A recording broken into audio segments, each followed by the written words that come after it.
नमस्कार दोस्तों, स्वागत है आपका टारगेट फॉर आईक्यू में। और आज हम बात करने वाले हैं इम्पोर्टेंट सुप्रीम कोर्ट जजमेंट की फॉर द ईयर 2021।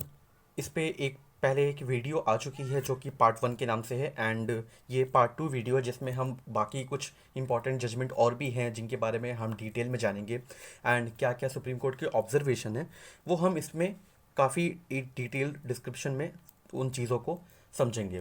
देखिए, पहले वीडियो में हमने कुछ इंपॉर्टेंट जजमेंट से बात की, जैसे कि पुलिस स्टेशन में जो सीसीटीवी कैमरेज इंस्टॉल होने। देन उसके बाद हमने सेक्सुअल क्राइम्स पे कुछ गाइडलाइंस के बारे में सुप्रीम कोर्ट ने बात की कि जेंडर सेंसिटाइजेशन कितना इम्पोर्टेंट है। देन उसके बाद फिर कुछ अलग अलग जजमेंट थे जिस पे बेल के बारे में, यूपीएससी यूएपीए केसेस में बेल किस कंडीशन में ग्रांट हो सकती है, तो इन पे कुछ हमने काफ़ी डिटेल डिस्कशन किया। और I would recommend you all to please have a look at the part 1 video.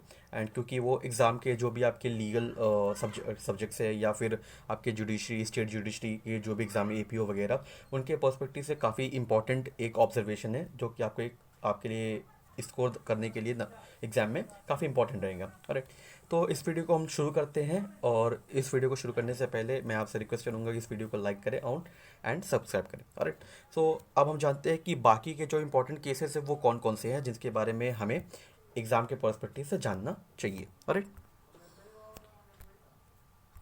So first case is Satish रगड़े वर्सेस स्टेट ऑफ महाराष्ट्र। तो सतीश रगड़े वर्सेस स्टेट ऑफ महाराष्ट्र का जजमेंट है। ये जजमेंट जो है वो काफ़ी पॉपुलैरिटी में रहा है और इसको स्किन टू स्किन जजमेंट भी बोला जाता है, क्योंकि बॉम्बे हाई कोर्ट ने एक जजमेंट दिया था जो कि काफ़ी पॉपुलर हुआ था और काफ़ी क्रिटिसाइज़ किया गया था बिकॉज ऑफ द जजमेंट। और जिसको सुप्रीम कोर्ट में पिटीशन फिर फाइल हुई कि इस पे स्टे लगाना चाहिए। तो हम इसके बारे में काफ़ी डिटेल में जो है वो जानेंगे कि क्या क्या इंपॉर्टेंट बातें जो है वो कही गई हैं। तो इसको skin to skin controversial case भी बोला जाता है। ठीक है, अब क्यों बोला जाता है हम उसके बारे में डिटेल में थोड़ा जानेंगे। तो also known as the skin to skin controversial case, ये मैं आपको बता चुका हूँ। इसमें क्या हुआ, the accused pressed the girl's breast and even tried to disrobe her. इसमें जो अक्यूज है उसने गर्ल के प्राइवेट पार्ट को टच किया, although she was wearing something clothes, but उसने कपड़ों के ऊपर से टच किया। तो जो कोर्ट है, जो हाई कोर्ट है, उन्होंने ये ऑब्जर्वेशन दिया कि पॉक्सो एक्ट लगाने के लिए स्किन टू स्किन कांटेक्ट नहीं हुआ, मतलब कि बीच में क्लोथ भी था, और दैट इज़ वाई हम पॉक्सो नहीं लगा सकते। इसलिए तो ये सारे ये ऑब्जर्वेशन बोले गए थे जिसको काफ़ी क्रिटिसाइज किया गया था।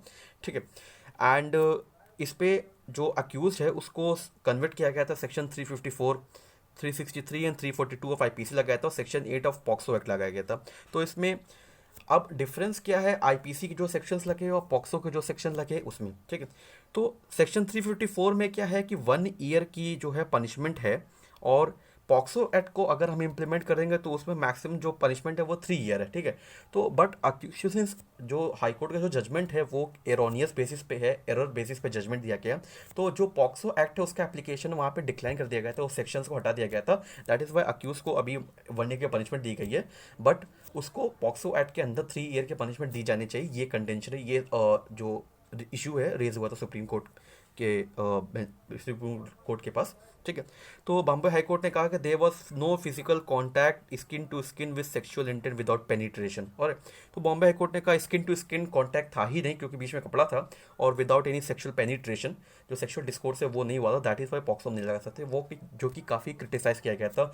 जितनी भी वुमेन ऑर्गेनाइजेशन उन्होंने क्रिटिसाइज किया था कि इस तरह के जजमेंट जो है एक काफ़ी बैड प्रेसिडेंट सेट करते हैं आगे नेक्स्ट केसेस के लिए, और इसको जो इस तरह के ऑफेंसेस जो होते हैं उनको इंकरेज कर रहा है। तो इस पर तुरंत से तुरंत इसका जो इम्प्लीमेंटेशन है वो रोका जाना चाहिए।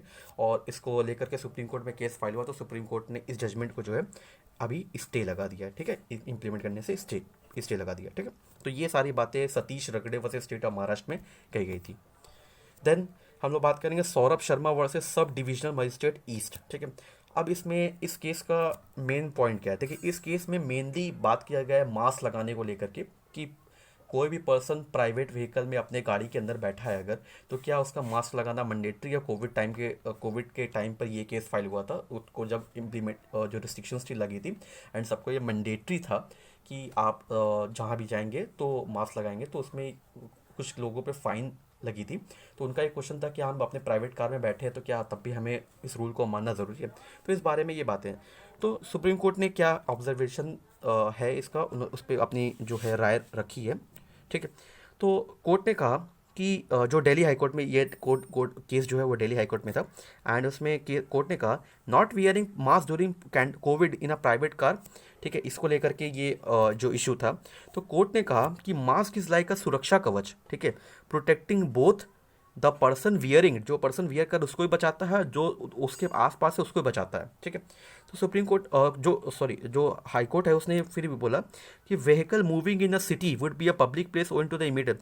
जो व्हीकल, अगर आप किसी व्हीकल के अंदर अगर बैठे हैं और वो पब्लिक प्लेस में अगर मूव कर रही है, तो वहाँ पर जो जिन लोगों से आप मिलते हैं उनको भी जो वायरस है उसका एक्सपोजर का खतरा है। और दैट इज़ वाई वो जो प्राइवेट कार आपकी ऑल दो है उसमें कोई डाउट नहीं, बट अगर वो पब्लिक में घूम रही है तो वो फिर पब्लिक कार में कन्वर्ट हो जाती है। आपको जो है जो गवर्नमेंट के इम्प्लीमेंटेशन जो रूल्स है उसको ज़रूर से ज़रूर मानना है और उसको इम्प्लीमेंट करना है। ठीक है। तो कोर्ट ने यह भी कहा कि a vehicle even if occupied by only one person would consider public place. अगर कार में बैठा सिर्फ एक व्यक्ति ही बैठा है, वो चला रहा है गाड़ी, तब भी उसको जो मास्क का जो रिस्ट्रिक्शंस है वो फॉलो करना ज़रूरी है और इस तरह इसमें किसी भी तरह का कोई एक्सेप्शन नहीं है। तो ये बातें कोर्ट ने ये ऑब्जर्वेशन जो है वो रखा और इस पर अपनी जो है राय दी है कि जो कार है उसको पब्लिक प्लेस की तरह ट्रीट किया जाएगा और जो भी रिस्ट्रिक्शंस को लेके जो भी रूल्स वगैरह है उनको मानना पड़ेगा। ठीक है। और कोर्ट लास्ट में कोर्ट ने क्या कहा कि mask would be compulsory. Mask, court ने कहा कि मास्क जो है वो कंपलसरी रहेगा और इसमें किसी भी तरह का रिलैक्सेशन नहीं दे सकते। और जो भी फाइन लगाया गया है उन लोगों पे जिन्होंने जो कोविड के प्रोटोकॉल्स हैं उनको जो भी वायलेशन किया है, तो उन पे जो फाइन लगाया गया है वो एकदम सही है। ठीक है। देन फिर एक केस आता है कि रचना वर्सेस यूनियन ऑफ इंडिया। देखिए ये केस का जो यूपीएससी एस्पिरेंट है या फिर आपके जो भी लीगल एग्जाम्स है उनके पर्सपेक्टिव काफ़ी इंपॉर्टेंट केस माना जा सकता है, क्योंकि ये पर्टेन करता है जो लास्ट चांस है यूपीएससी में उसको लेकर के। तो अब हम लोग जानेंगे कि इसमें डिटेल क्या है कि जो यूपीएससी एग्ज़ाम के जो कुछ ऐसे कैंडिडेट थे जिनका इस बार जो 2021 में जो है जब ओमिक्रॉन वगैरह आया था तो उस टाइम पे लास्ट अटेम्प्ट था, उस साल में लास्ट अटेम्प्ट था, तो उन्होंने ये साइट किया कि कोविड की वजह से जो हमें प्रॉब्लम्स झेलनी पड़ी है, कई सारे जो हमारे रिसोर्सेज थे वो हमें अवेलेबल नहीं हो पाए और हमारी जो प्रिपरेशन है उसमें हिंड्रेंस क्रिएट हुई है। तो इसकी वजह से हमें जो हमारा जो अटेम्प्ट है उसको एक एक्स्ट्रा चांस देना चाहिए, क्योंकि हमारा लास्ट अटेम्प्ट एक साल एग्जॉस्ट हो जाएगा। तो इसलिए हमें एक और एक्स्ट्रा चांस देना चाहिए, keeping in mind the act of God. मतलब कि जो कोविड का जो सीन हुआ उसकी वजह से लेकर हमारे जो प्रिपरेशन में जो डिस्टर्बेंस को उसको ध्यान में रखते हुए हमें एक एक्स्ट्रा चांस दिया जाना चाहिए। करेक्ट। तो इसको लेकर के था, तो सुप्रीम कोर्ट ने कहा कि no extra chance for UPSC exam. Supreme court declare किया कि हम कोई भी एक्स्ट्रा चांस नहीं दे सकते यूपीएससी एग्जाम के लिए। और पिटिशनर ने कहा कि डिफ़िकल्टी हुई थी हमें कोविड एग्ज़ाम के टाइम पे, क्योंकि हमने जो भी रिसोर्सेज थे वो हमें अवेलेबल नहीं हो पाए थे और इस वजह से हमें जो एक्स्ट्रा चांस जो है वो प्रोवाइड करना चाहिए और इसमें रिलैक्सेशन दिया जाना चाहिए, जिसको कोर्ट ने साफ तौर पर मना कर दिया। कोर्ट ने बोला कि no relaxation shall be given for aspirant who have exhausted their last attempt. Court ने कहा कि जो भी कैंडिडेट्स हैं उन्होंने जो भी कैंडिडेट इस साल अपने लास्ट अटेम्प्ट को एग्जॉस्ट कर चुके हैं उनको किसी भी तरह के रिलैक्सेशन प्रोवाइड नहीं किया जाएगा। ठीक है। तो इस तरह की ऑब्जर्वेशन जो है सुप्रीम कोर्ट ने रखी और कोर्ट ने मना कर दिया कि इसमें किसी भी प्रकार का जो रिलैक्सेशन है वो नहीं दिया जा सकता और इस तरह का जो कोर्ट है जो केस है उसको डिसमिस कर दिया। एंड इसको लेकर के कुछ जो स्टूडेंट थे वो आपके हंगर स्ट्राइक वगैरह पे बैठे थे, बट उसका कोई फ्रूटफुल रिजल्ट नहीं है, बट क्योंकि सुप्रीम कोर्ट ने साफ तौर पे इस पर मना ही कर दिया है। ठीक है। तो ये सारी बातें हमने इस पूरे केस में जानी है। ठीक है। देन ये सारी बातें हैं एंड इसी के साथ अब हम इस वीडियो को एंड करते हैं। ये सारे इंपॉर्टेंट जजमेंट थे पार्ट 1 में जो केसेस थे एंड पार्ट 2 में जो केसेस थे। ठीक है। कुछ और भी जो केसेस है हम पार्ट 3 पार्ट 4 करके हम वीडियोस पे बनाएंगे एंड आपसे रिक्वेस्ट है कि आप उस वीडियो को ज़रूर देखें, क्योंकि आपके एग्ज़ाम पर्सपेक्टिव से काफ़ी इंपॉर्टेंट हो सकता है। देखिए जितने भी सारे इंपॉर्टेंट जजमेंट हमने बात की, जैसे कि सीसीटीवी कैमरास को लेके इंस्टॉल करने को लेकर के और सेक्सुअल क्राइम्स को लेके यूपीएससी में जो जज लास्ट अटेम्प्ट को लेकर जो जजमेंट है, तो इनको लेकर हमने कहा, तो ये आपके एग्ज़ाम में काफ़ी पूछे जाने की हाई चांसेस है। तो इनको मैं आपसे रिक्वेस्ट करूँगा कि इनको काफ़ी डिटेल में इन जजमेंट्स को जितने भी पॉइंट्स हमने बात की है उतना काफ़ी आपके लिए, काफ़ी ब्रीफ और क्रिस्प पॉइंट मैंने बनाए हैं। तो इन सारी चीज़ों को आप प्लीज़ एक बार गो थ्रू है, सो दैट कि आप इन केसेस को जो है अपने आंसर्स में यूज़ कर सके। ठीक है। Alright, so till that time we will be coming with another video soon with some other important cases of the year 2021 और 2022 के भी जो cases है उन पे भी हम एक वीडियो बनाएंगे।